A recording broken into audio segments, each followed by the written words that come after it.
আসসালামু আলাইকুম বন্ধুরা, আমি নাজিমা বিবি। Welcome to my channel. আজ শীতের মরশুমে ছোট আলু, মটরশুঁটি ও ফুরুলি সুস্বাদু তরকারি রেসিপি নিয়ে চলে এসেছি। চলুন রেসিপিটা শুরু করা যাক। আজকে তরকারি বানানোর জন্য কিছুটা পেঁয়াজ কুচি, টমেটো কুচি, কাঁচা লঙ্কা কুচি, 1 বাটি পরিমাণ মটরশুঁটি, কিছুটা ধনেপাতা, 2টো তেজপাতা, একটা ডালচিনি ও কিছুটা পরিমাণ গোটা জিরে নিয়ে নিয়েছি। প্রথমে আমি আলুটা ভালো করে সিদ্ধ করে নেব। আলুটা 15 মিনিট সিদ্ধ করে নেব যাতে আলুটা ভালো করে গলে যায়। আলুটা পুরোপুরি সিদ্ধ হয়ে গেছে, এবার নামিয়ে নেব। এবার সিদ্ধ আলুটা ভাজা করে নেব।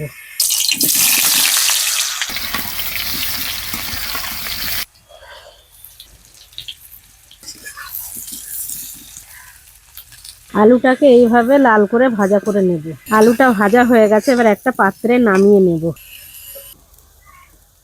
এরপর তেল দিয়ে তেজপাতা, দালচিনি ও গোটা জিরে দিয়ে একটু নেড়ে নেব। তারপর পেঁয়াজ ও লঙ্কা কুচি দিয়ে দেব। পেঁয়াজ লঙ্কাটা ভাজা হয়ে গেলে টমেটোটা ঢেলে দেব। পরিমাণ মতন আদা রসুন বাটা, নুন, হলুদ, লঙ্কার গুঁড়ো ও জিরে মরিচের গুঁড়ো দিয়ে ভালো করে কষিয়ে নেব।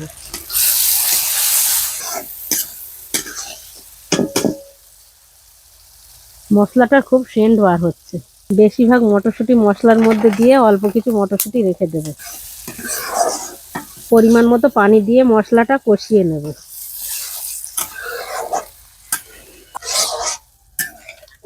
পানি দিয়ে এইভাবে টকবক করে ফুটিয়ে আলুটা ঢেলে দেব। ফুরুলিগুলো বড় বলে গলবে না, সেই জন্য আমি ভালো করে ফাটিয়ে দিচ্ছি। ফুরুলিগুলো আমি দোকান থেকে কিনে নিয়ে এসেছি। আপনারাও যদি ফুরুলি রেসিপি জানতে চান কমেন্ট করে জানাবেন, আমি ফুরুলি রেসিপি বানিয়ে দেখাবো।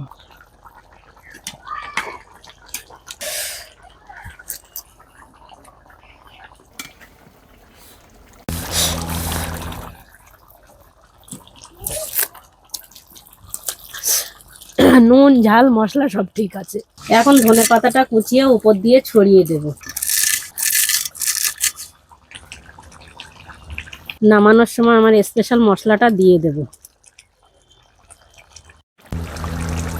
তরকারি রান্নাটা আমার কমপ্লিট, এবার একটা পাত্রে নামিয়ে নেব।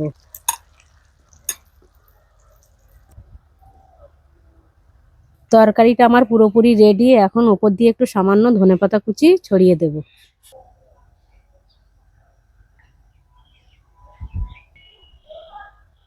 চলুন তরকারিটা টেস্ট করে দেখা যাক।